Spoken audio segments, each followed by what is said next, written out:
የሴጋ ሱስ ስንፈተ ወሲብ አመጣብኝ። ይህ ታሪክ የአንድ ወንድሜ ታሪክ ነው። ሀያሹ እንዴት ነህ? እኔም ተራዬን ልተንፍስ ብዬ ነው። ማለት እኔም የግለ ወሲብ ወይንም የሴጋ ሱስ ተጠቂ ነበርኩኝ።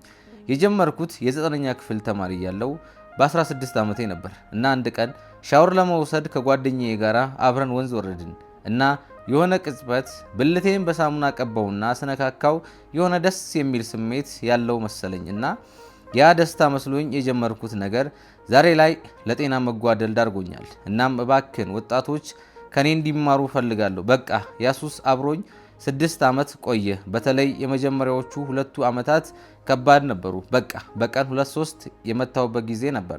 በቃ መውጣት አልቻልኩም ነበር። ዩኒቨርሲቲ ስገባ ጓደኛ ሲይዝ ትንሽ ሱሱ ቀለል ብሎኝ ነበር። ግን ያንን ክፉ መንፈስ ወንድነቴን አሳጣኝ። ማለት በቃ ሁሉ ነገሬን ቀማኝ።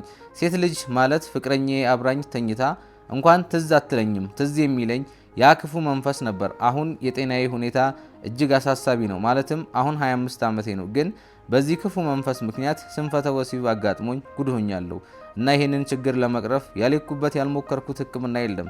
ስለዚህ ወጣቱ ከታሪክ እንዲማር አድርግልኝ እባክን። አሁን ከረፈደ ማቆም ብችልም ወንድነቴን አጣሁት። ወይኔ!